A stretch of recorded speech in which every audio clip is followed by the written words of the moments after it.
할렐루야. 오늘도 주님의 큰 은혜가 우리 모두에게 함께 하시기 바랍니다. 자, 오늘은 최고의 축복이라는 제목으로 또 함께 은혜를 나누고자 합니다. 지금은 교회력으로 사순절 기간입니다. 은혜교회에서는 사순절 때 욥기서의 말씀을 묵상하고 있다는 소식을 들었습니다. 욥기서에 있는 이 욥이라는 사람은 고난받는 사람의 대명사로 여겨지는 인물입니다. 욥은 아주 오래전의 사람이지만 욥이 우리에게 친근하고 또 익숙한 이름이 된 것은 우리도 이 세상에서 여러 가지 고난을 당하고 있기 때문입니다. 그런데 이 고난이라는 문제는 말 그대로 참으로 어려운 것입니다. 왜냐하면 고난은 그 자체도 어렵지만 이 고난의 이유와 또 결말을 우리가 알기 어렵기 때문입니다.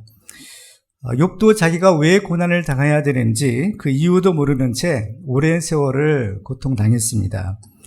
나는 벌을 받아야 마땅하다라고 생각되는 어떤 죄가 있다면 그래도 좀 덜 억울할 텐데 그 이유조차 모르는 채 기약 없는 고통을 당해야 된다면 더 힘들 수밖에 없을 것입니다. 욥의 고난은 어쩌면 오늘을 사는 우리의 형편과 비슷하다라고 볼 수 있으리라 생각이 됩니다. 근데 중요한 사실이 한 가지가 있죠. 그것은 욥의 고난은 영원하지 않았고 반드시 끝이 있었다라는 것입니다. 그리고 이 결말은 해피엔딩으로 끝났습니다. 과연 욥은 어떻게 해서 그 고난을 극복했고 또 행복한 결말을 맞이할 수 있었을까요? 오늘 말씀을 통해서 우리는 욥의 고난을 통해서 욥이 고난 끝에 받은 축복이 무엇인지를 우리가 함께 살펴보고 우리도 고난을 극복하고 하나님께서 예비하신 놀라운 은혜와 축복을 받는 그런 축복의 주인공들 되시기를 주님의 이름으로 축원합니다.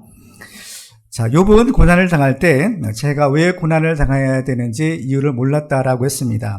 그렇지만 이 욥기서의 서두를 보면 그 배후에는 하나님과 또 사탄이라는 그 두 존재가 있었던 것을 발견할 수가 있습니다. 이 사탄은 욥을 넘어뜨리기 위해서 온갖 수단을 동원하죠. 그런데 중요한 사실은 아무리 사탄이 욥을 시험하려고 해도 그것은 하나님께서 허락하신 범위 안에서만 가능했다라는 것입니다. 그러면 왜 하나님께서는 욥을 사랑하시면서 욥에게 그 어려운 시험 당하는 것을 허락하셨을까요? 궁극적인 목적은 바로 욥을 위해서입니다. 하나님은 욥에게 가장 큰 축복을 주시기 위해서 그 어려운 고난을 허락해 주신 것입니다. 야고보서 5장 11절 말씀을 보시면 보라, 인내하는 자를 우리가 복되다 하나니 너희가 욥의 인내를 들었고 주께서 주신 결말을 보았거니와 주는 가장 자비하시고 긍휼히 여기시는 이시니라 라고 하십니다.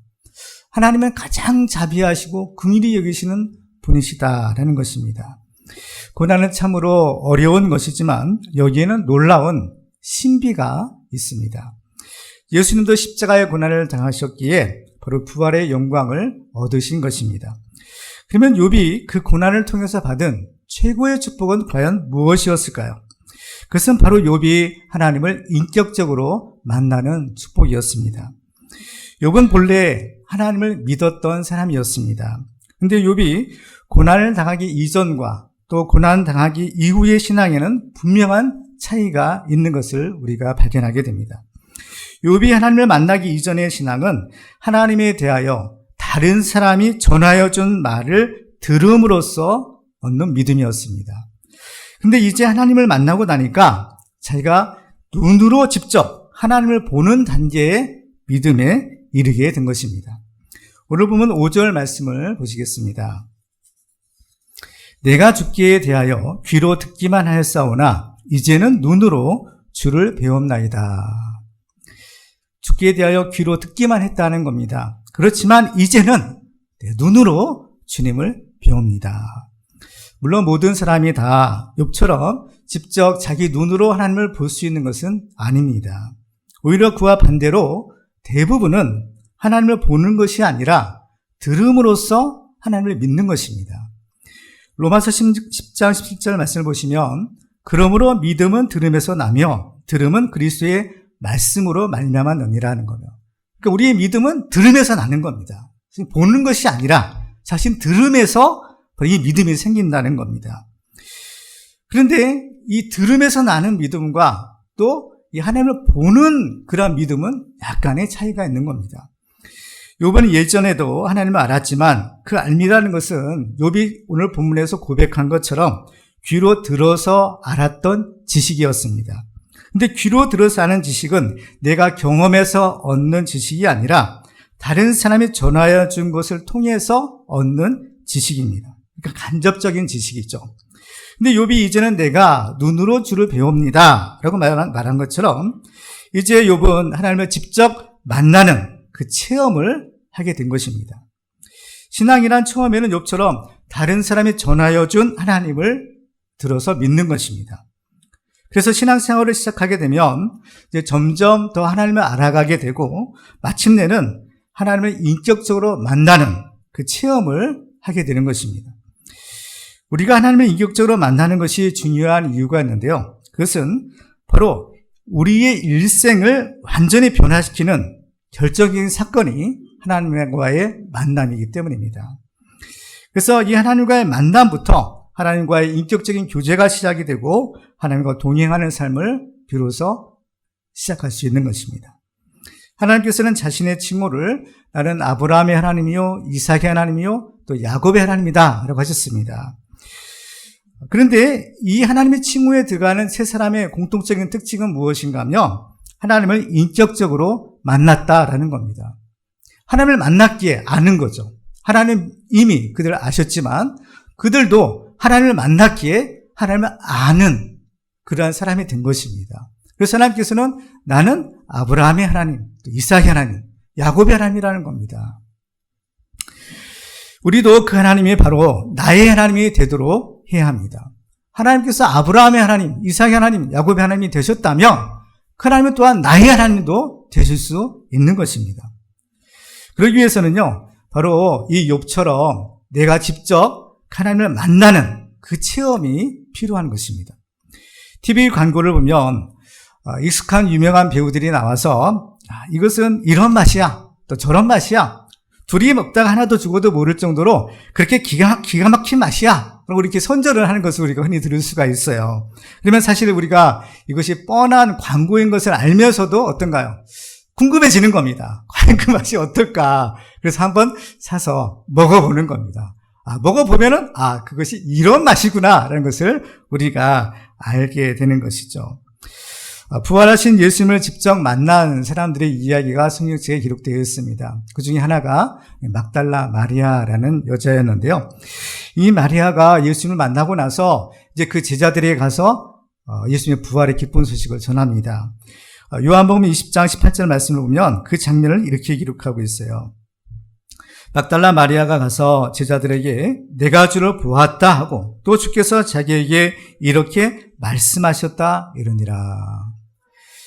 이 마리아는 내가 주를 보았다는 겁니다. 또 주님께서 나에게 이렇게 말씀하셨다라고 외칠 수가 있었던 거예요. 왜요? 바로 예수님을 직접 만났기 때문인 겁니다. 보았기 때문인 거죠. 그 때문에 내가 주님을 보았다는 거예요. 십자가에 달려 돌아가신 그 예수님, 부활하신 그 예수님을 내가 보았다, 만났다. 주님이 나에게 이렇게 말씀하셨다. 자신 있게 담대하게 증언할 수 있었다라는 것입니다. 이처럼 예수님의 부활 사건을 체험한 사람과 그렇지 않는 사람은 바로 하늘과 땅의 차이라고 볼 수 있을 것입니다. 욥은 많은 고난을 겪었지만 그 고난을 통해서 직접 자기 눈으로 이제 하나님을 보고 하나님을 인격적으로 만나는 그 체험을 얻게 된 것입니다. 그렇기 때문에 이 욥의 고난은 절대로 무의미한 것이 아니라 욥에게 최고의 축복을 주는 은혜의 고난이었던 것입니다. 우리가 하나님을 인격적으로 만나는 것이 왜 중요한지 또 이 시간의 차원에서 생각해 본다면 좀 더 분명하게 할 수가 있습니다. 우리가 이제 이 시간이라는 것이 있잖아요. 그죠? 근데 이 시간의 개념에는 성경에 보면 두 가지 차원의 시간이 있는 것을 발견하게 됩니다. 하나는 우리 인간의 시간입니다. 이것은 바로 우리 유한한 피조물의 시간이라고 볼 수 있어요. 그래서 일상의 모든 것들은 시작이 있으면 반드시 끝이 있는 것입니다. 그래서 이 시작과 끝은 바로 하나님께서 주관하시는데 그 이유는 바로 하나님이 창조주이시자 심판주가 되시기 때문입니다. 그래서 이 세상은 하나님의 창조로 시작이 되었고 또 하나님의 심판으로 이 세상이 끝이 나게 되는 것입니다. 그렇기 때문에 이 세상의 시간도 바로 하나님의 주권 아래에 있어서 또 우리 인간의 생사화복도 하나님의 손 안에 있게 되는 것입니다. 또 하나의 시간이 있는데 그것은 하나님의 시간입니다. 이 하나님의 시간은 바로 이 피조물의 시간을 초월하는 그냥 무한한 시간인 거예요. 베드로서 3장 8절에 보면 사랑하는 자들아 주께서는 하루가 1000년 같고 또 1000년이 하루 같다는 바로 이 한 가지를 잊지 말라라고 하십니다. 이것을 잊어버리지 말라.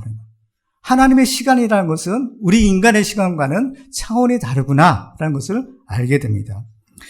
하나님께서 예수 그리스도를 통해서 우리에게 약속하신 가장 귀한 축복이 바로 영생의 축복입니다. 영생이라는 것은 무엇인가요? 바로 우리가 이 영생을 얻기 위해서 우리가 예수 믿고 또 우리 신앙생활을 하는 것 아니겠어요? 영생의 축복은 이제 달리 말하면 천국의 축복이라고 할 수 있는데 이 영생이라는 것은 말 그대로 죽지 않고 영원히 사는 것입니다. 그렇지만 단순히 죽지 않는 것이 아니라 바로 하나님과 함께 천국에서의 영원한 삶을 사는 것입니다.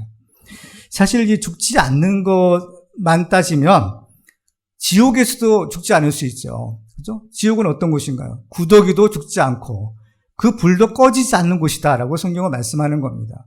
그러면 단순히 죽지 않는 것만 생각하면은 지옥에서 사실 죽지 않을 수가 있는 거예요. 그렇지만 하나님께서 우리에게 주시는 영생의 축복, 천국의 축복은 죽지 않는 것이 아니라 물론 죽지 않지만 바로 그 하나님과 함께하는 그 천국에서의 영원한 삶을 의미하는 것입니다. 사도 요한이 앞에 내다본 새 하늘과 새 천국의 새 땅의 천국의 축복이 있어요. 요한계시록 21장에 보면요. 요한이 이제 그 장면을 미리 보죠. 그래서 이제 그것을 이제 기록하는데 그 장면에 보면 요한이 이렇게 기록합니다. 내가 들으니 보좌에서 큰 음성이 나서 이르되 보라 하나님의 장막이 사람들과 함께 있음에 하나님이 그들과 함께 계시리니 그들은 하나님의 백성이 되고 하나님의 친히 그들과 함께 계셔서 모든 눈물을 그 눈에서 닦아주시니 다시는 사망이 없고 애통하는 것이나 곡하는 것이나 아픈 것이 다시 있지 아니하리라 라고 말씀합니다.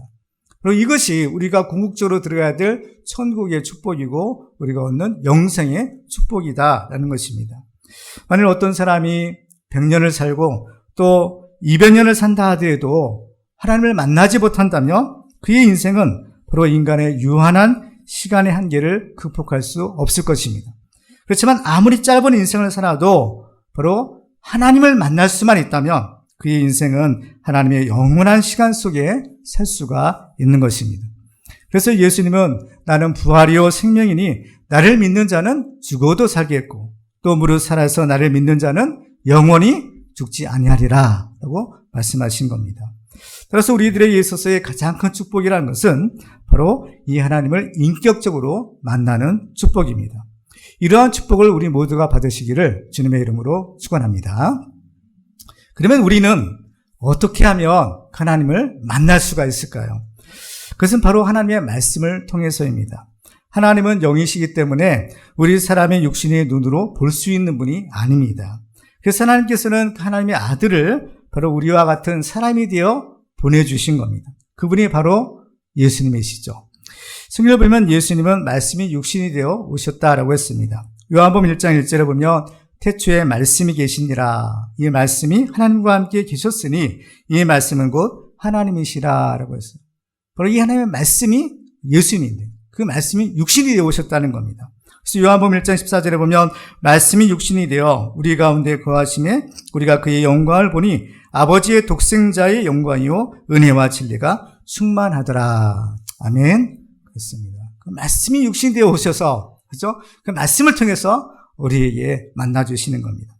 그 때문에 우리는 지금도 이 말씀을 통하여 그 예수님을 볼 수 있고 궁극적으로 그 하나님을 만날 수가 있는 것입니다. 그래서 예수님은 요한복음 12장 45절에서 이렇게 말씀하세요. 나를 보는 자는 나를 보내신 이를 보는 것이니라. 욥이 그 하나님을 보았다라고 했는데 예수님을 본 자는 하나님을 보는 것이다 라고 말씀합니다. 또 마태복음 10장 40절에 보면 나를 영접하는 나를 영접하는 자는 나를 보내신 이를 영접하는 것이니라 라고 하시죠. 그러므로 우리는 하나님의 말씀, 곧 예수 그리스도를 통해서 하나님을 인격적으로 만나는 그런 축복의 주인공들이 되시기를 주님의 이름으로 축원합니다. 자, 그래요. 오늘 본문에는요, 이 욥이 이제 하나님을 만날 때 그가 받은 축복이 궁극적으로는 이제 인격적인 만남의 축복인데 구체적으로 그 축복의 열매들이 있는 것을 보게 됩니다. 바로 오늘 본문을 통해서 우리는 세 가지의 그 축복의 열매를 우리가 발견할 수가 있는데요. 첫 번째로 욥은 거듭나 새 사람이 되는 축복을 받았다라는 것입니다. 자, 이제 욥이 이제 하나님을 만났다고 했어요. 하나님을 만나니까 이제 욥의 모든 문제들이 해결됩니다. 하나님을 만나기 이전에는 여러 가지 불평과 원망이 있었습니다. 그렇지만 욥이 하나님을 만나고 나니까 이 모든 문제가 이제 다 해결이 된 것입니다. 그렇지만 사실 하나님께서는 욥이 구했던 문제들, 그렇죠? 내가 왜 이런 고난을 당하지? 내가 왜 이런 억울한 일을 당하지? 사실 이러한 문제들에 대한 해답은 주지 않으세요. 욥이 하나님을 만나기 전에는 이런 것이 궁금했습니다. 내가 이러한 고난을 받을 만한 사람이 아닌데 내가 왜 이런 일을 당해야 되지? 그래서 끊임없이 질문하고 때로는 원망까지 했어요. 그렇지만은 욥이 하나님을 만나고 나니까 이제 더 이상 그런 것들은 욥에게 있어서 문제가 되지 않았다라는 것입니다. 왜 그럴까요? 하나님을 만나고 나니까 욥이 자신이 변화가 된 것입니다. 이게 중요한 거예요. 이 사람이 변화가 된다는 것은 참 어렵다고 했죠. 근데 하나님은 우리를 변화시키는 분이다라는 사실인 겁니다. 예수님이 이제 요한복음에 보면 여러 가지 표적을 우리에게 보여주시는데 첫 번째 표적이 갈릴리 가나의 혼인잔치에서 물을 변하여 포도주가 되게 하는 그런 기적, 표적이었습니다. 이처럼 예수님은 어떤 분이시냐? 바로 우리를 변화시키는 분, 우리를 거듭나게 해서 새 사람이 되게 하시는 분이다라는 것을 우리에게 보여주는 것입니다. 우리가 예수님을 믿고 거듭나 새 사람이 되고 하나님의 자녀가 되는 것이야말로 기적 중에 기적이 아닐 수가 없는 겁니다. 많은 기적이 있는데, 그죠? 내가 변화되는 거예요. 그죠? 근데 내가 어떻게 변화될 수 있겠어요? 이건 오직 하나님의 능력으로서만이 가능한 것입니다. 근데 그것을 하나님이 하신다는 거예요. 예수님이 해주신다는 겁니다. 하나님께서는 우리 사람이 할 수 없는 일을 능히 하실 수 있는 전능하신 하나님이십니다. 이 사실을 믿으시기 바랍니다. 그래서 욥이 하나님을 만나고 나서 깨달은 사실이 있어요. 오늘 본 1절과 2절을 한번 보시면 욥이 여호와께 대답하여 이르시되 주께서는 못하실 일이 없사오며 무슨 계획이든지 못 이루실 것이 없는 줄 아오니라는 겁니다. 하나님은 못하실 일이 없다는 겁니다. 욥이 하나님을 딱 만나고 나니까 욥이 깨달은 것이 뭐냐? 이 하나님은 못하실 일이 아무것도 없구나. 모든 것을 다 하실 수 있는 전능하신 하나님이시구나. 바로 이 사실을 깨달은 겁니다. 하나님을 만나지 못할 때에는 문제가 크게 보입니다. 그렇지만은 하나님을 만나게 되면 이제 문제는요 보이지도 않게 되고 오직 하나님만 크게 보이는 것입니다. 이것이 하나님을 만난 사람과 만나지 못한 사람의 차이점인 겁니다. 성경을 보면 엘리사 선지자가 이 도단성에 있을 때 아람 군대가 그 성을 포위한 일이 있었어요. 그래서 이 엘리사의 사환이 아침에 일어나 보니까 이 적군인 아람 군대가 이 성을 포위하는 것을 보고 크게 두려워했습니다. 그렇지만 엘리사는요 오히려 담담한 거예요. 그러면서 엘리사가 뭐라고 하는가 하면 열왕기하 6장 16절에 보시면 두려워하지 말라. 우리와 함께한 자가 그들과 함께한 자보다 많으니라. 도저히 이해가 안 되는 거예요.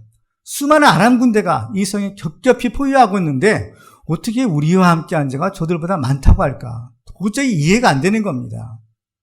그래서 엘리사 선지자가 하나님께 기도하죠. 열왕기하 6장 17절에 보면 그 장면을 이렇게 기록합니다. 기도하여 이르되 여호와여 원하건대 그의 눈을 열어서 보게 하옵소서 하니 여호와께서 그 청년의 눈을 여심해 그가 보니 불말과 불병거가 산에 가득하여 엘리사를 둘렀더라. 그렇죠. 이것이 하나님을 보는 사람과 그렇지 않는 사람의 차이인 것입니다. 하나님을 만나고 나니까 변화된 거예요. 하나님을 만나고 나니까 그의 영안이 열리고 보지 못했던 것을 보게 되더라라는 것입니다. 그러니까 두려움에 떨던 사람이 그죠? 실상을 보게 되니까 담대해지게 되는 겁니다. 이번 오늘 본문에서 이제는 내 눈으로 주를 배움나이다. 이제는 내가 주님을 볼 수 있게 되었습니다. 라는 거예요. 하나님의 세계를 보게 되었다라는 것입니다. 그렇죠? 그러니까 욥이 변화된 겁니다.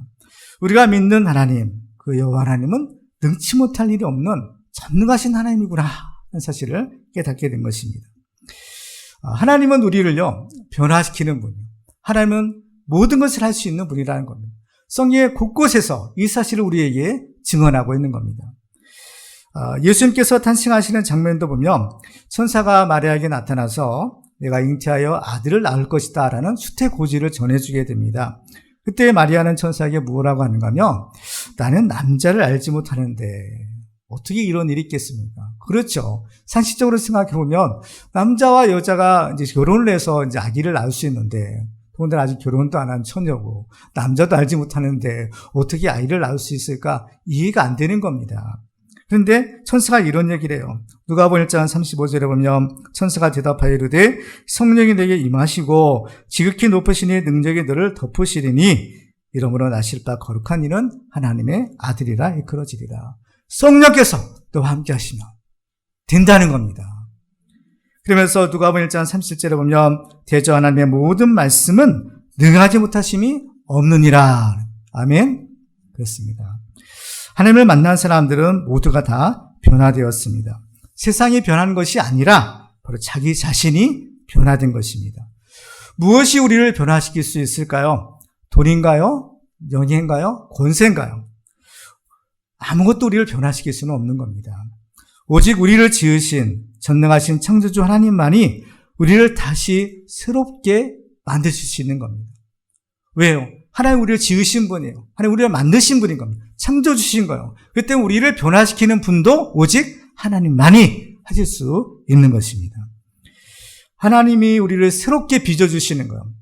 우리를 새롭게 창조해 주시는 겁니다. 그래서 우리를 새 사람으로 만들어 주시는 거죠. 우리가 즐겨 부르는 찬송가 중에는 나 같은 죄인 살리신이라는 찬송이 있어요. 그렇죠? 영어로는 Amazing Grace인데요. 이 찬송가의 가사를 지은 존 뉴턴은 한때는 악명 높은 노예 상인이었다고 합니다. 그랬던 그가 예수님을 믿고 회심하고 나서 이제 자기의 잘못을 고백하고 쓴 이 참회의 시가 이 찬송가의 가사가 되었는데요. 찬송가의 가사를 제가 잠깐 읽어드리면 이렇습니다. 나 같은 죄인 살리신 주 은혜에 놀라와 잃었던 생명 찾았고 광명을 얻었네. 큰 죄악에서 건지신 주 은혜에 고마워 나 처음 믿은 그 시간 귀하고 귀하다. 이제껏 내가 산 것도 주님의 은혜라 또 나를 장차 본향에 인도해 주시리. 거기서 우리 영원히 주님의 은혜로 해처럼 밝게 살면서 주 찬양하리라. 아멘. 정말 욥은 정말 말할 수 없는 고난을 당했지만 그 모든 고난을 상쇄하고도 남는 이 큰 축복이 하나님을 자기 눈으로 배우는 인격적인 만남이었고 그 하나님과의 만남을 통해서 그 자신이 변화될 수 있었던 것입니다. 시편 기자는 시편 119편에서 이렇게 고백합니다. 고난당하기 전에는 내가 그릇 행하였더니 이제는 주의 말씀을 지키나이다.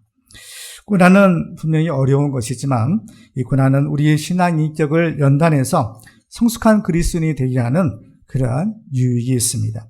우리도 하나님을 인격적으로 만나는 축복을 사모해야 합니다.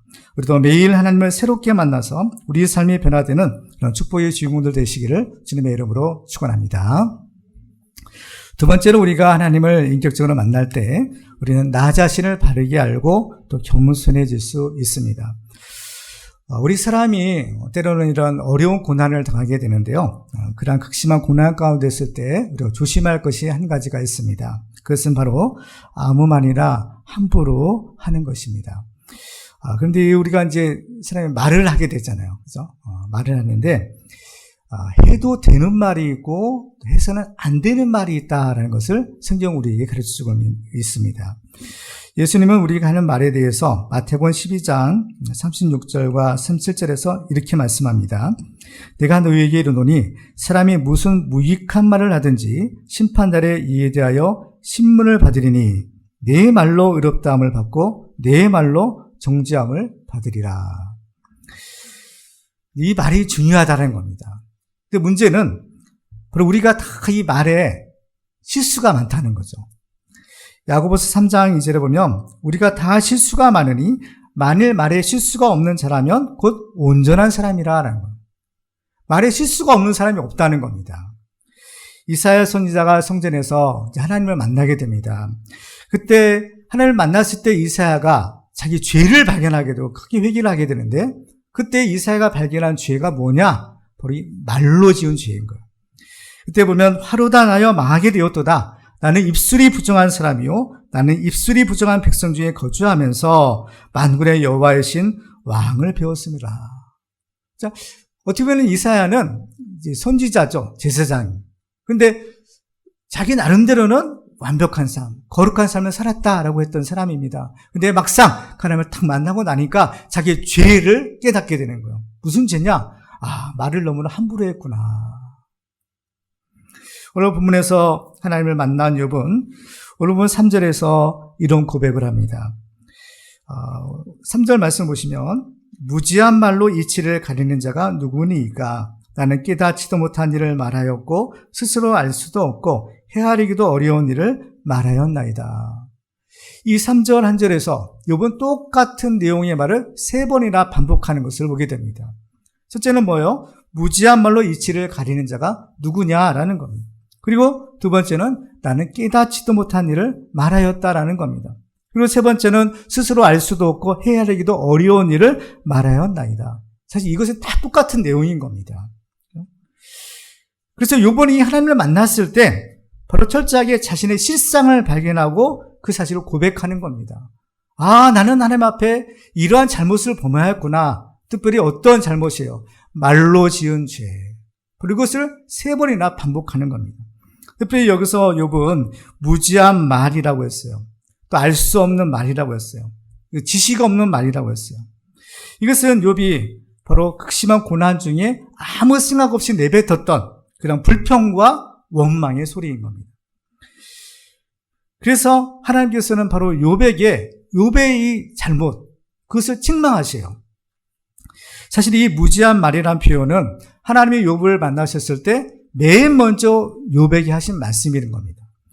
욥기서 38장 1절과 2절을 보면 이제 욥이 고난 끝에 하나님을 만나게 되는 그 장면인 거예요. 그때 처음에 하나님이 욥을 만나셔서 뭐라고 하시는가 하면 그때 하나님께 여호와께서 폭풍우 가운데 욥에게 말씀하여 이르시되 무지한 말로 생각을 어둡게 하는 자가 누구냐라는 겁니다. 그렇죠? 그러면 왜 이 무지한 말이 바로 하나님의 책망의 대상이 되는 것일까요? 바로 그 다음에 그 이유가 있죠. 무지한 말로 그 이치를 가린다는 겁니다. 바로 이 생각을 어둡게 한다라는 겁니다.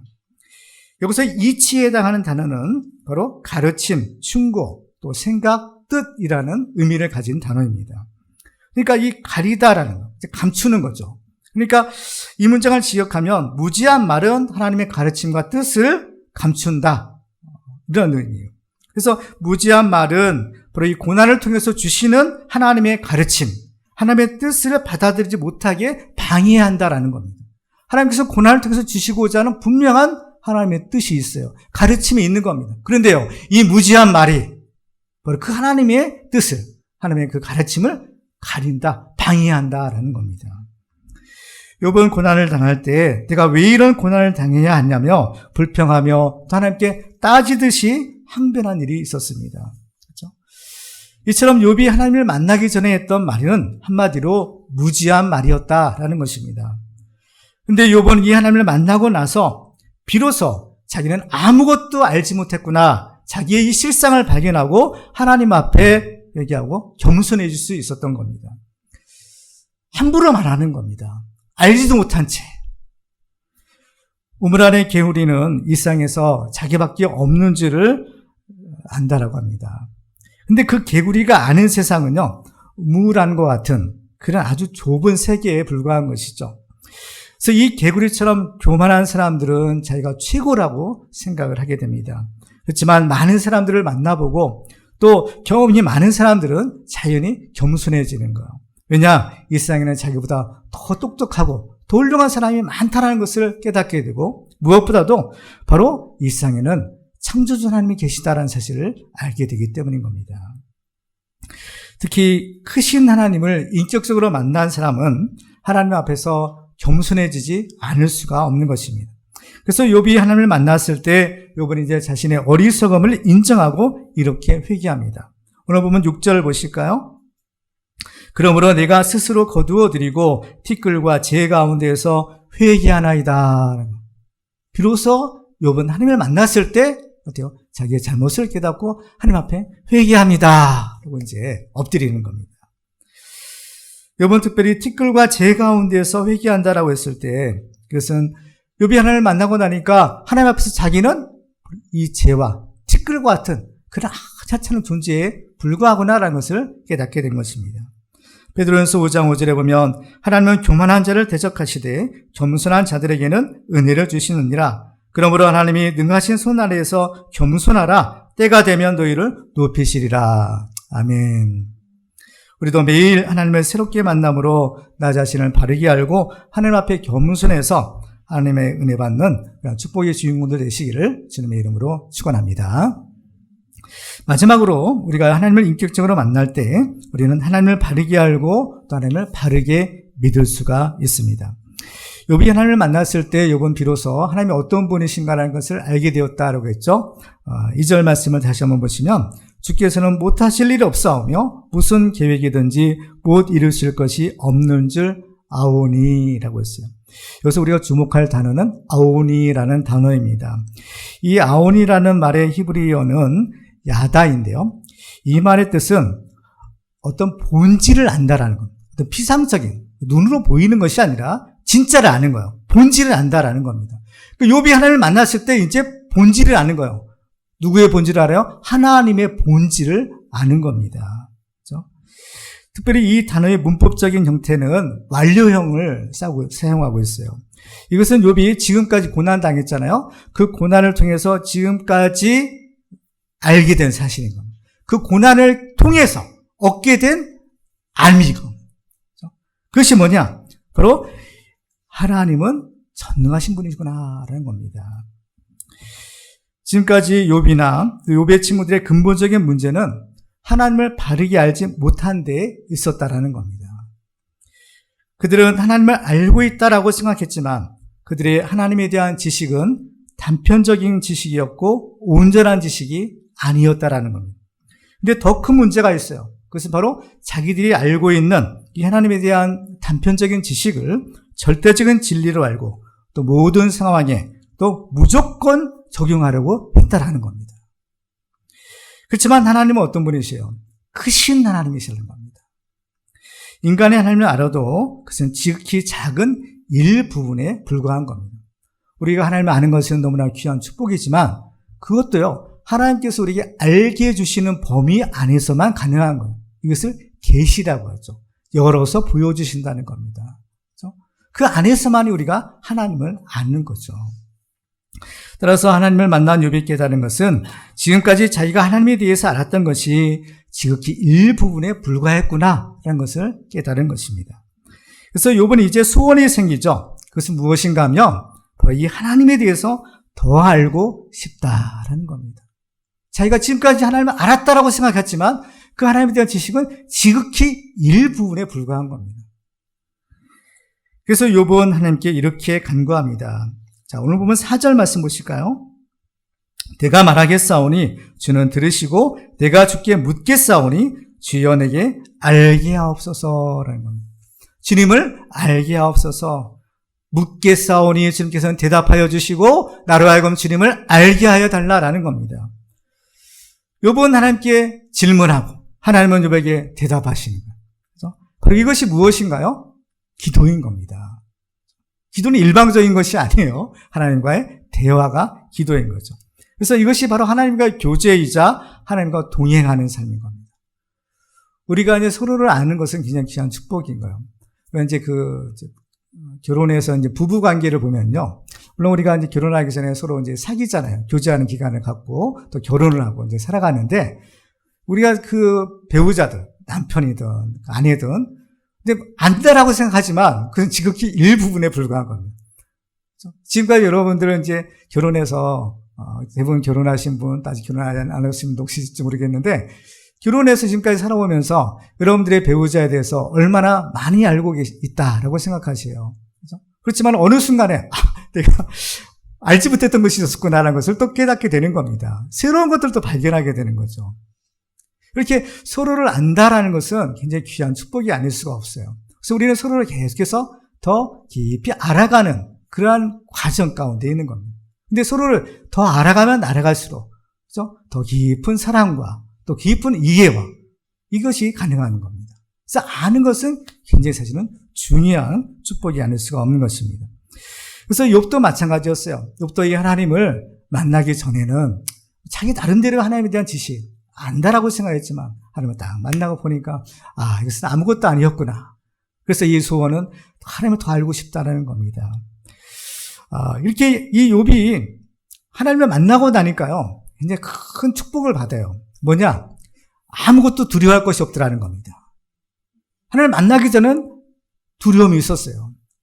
물론 욥이 고난을 당해서 물질도 잃어버리고 또 건강도 잃어버리고 여러 가지 또 잃어버리지만 제일 아마 그 큰 그 두려움, 그것은 아마 자기 생명에 대한 그 죽음에 대한 두려움이 아닐까라는 생각을 해보게 되는데 하나님을 만나고 나니까 그 죽음에 대한 두려움도 사라져 버리는 겁니다. 그렇죠? 왜? 하나님은 바로 전능하신 하나님, 우리의 생명을 주관하시는 하나님이시기 때문인 거죠. 그래서 2절에 보면 주께서는 못하실 일이 없사오며 무슨 계획이 있은지 못 이루실 것이 없는 줄 아오니라는 겁니다. 우리가 지난 주일에 초대교회 성도들의 이제 기도를 우리가 살펴보았잖아요. 그들은 하나님께 기도할 때 하나님을 뭐라고 불렀다고 했어요? 하나님을 대주제여라고 불렀다고 했죠. 바로 데스포테스라고 불렀다고 했습니다.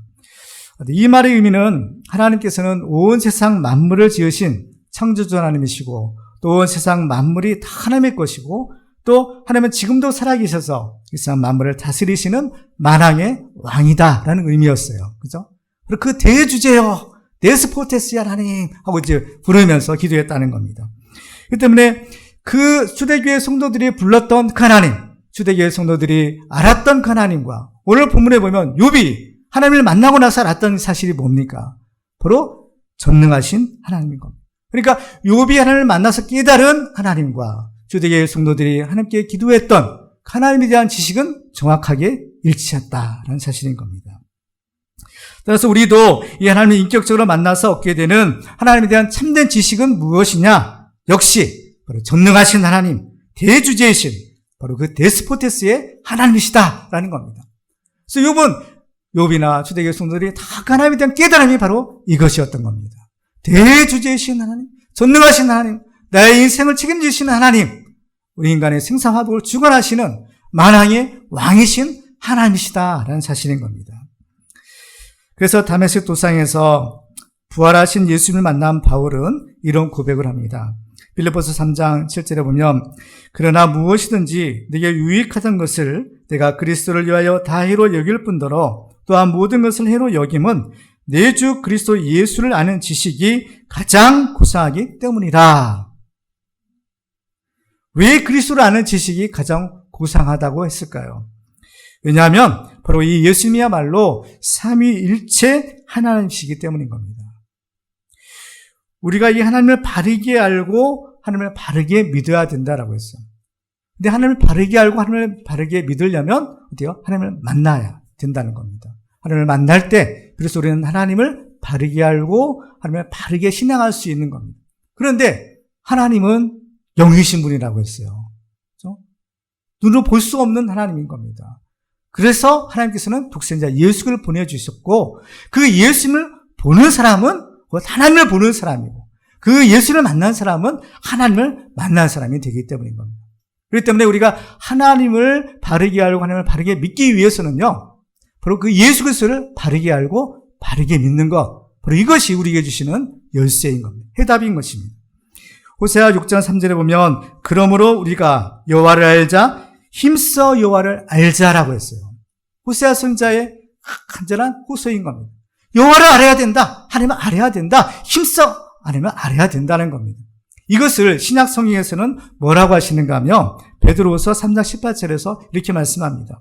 오직 우리 주 곧 구주 예수 그리스도의 은혜와 그를 아는 지식에서 자라가라.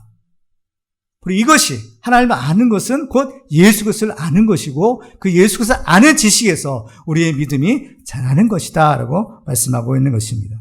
우리도 바로 예수 그리스도를 통해서 매일 하나님을 새롭게 만나 하나님을 바르게 알고 바르게 믿는 축복의 주인공들 되시기를 주님의 이름으로 축원합니다. 이제 말씀을 맺겠습니다. 이 세상에는 정말 하나밖에 없는 인생을 가볍게 사는 사람도 있고 또 어떤 사람은 똑같은 인생이지만 아주 신중하게 귀하게 사는 사람도 있습니다. 무엇이 그 차이를 결정하는가 하면 바로 이 고난에 있는 것입니다. 삶이 가벼운 사람과 깊이가 있는 사람의 차이는 고난과 또 그 고난을 어떻게 대처하느냐에 달려있는 것입니다. 오늘 우리는 고난을 통해서 하나님의 인격적으로 만나는 인생 최고의 축복을 얻을 수 있음을 알았고 그 축복의 열매들이 무엇인지를 우리가 살펴보았습니다. 오늘 말씀을 통해서 우리는 매일 하나님을 새롭게 만나 모든 고난을 극복하고 일평생 주님과 동행하는 그런 최고의 축복의 주인공들 되시기를 주님의 이름으로 축원합니다. 기도하겠습니다.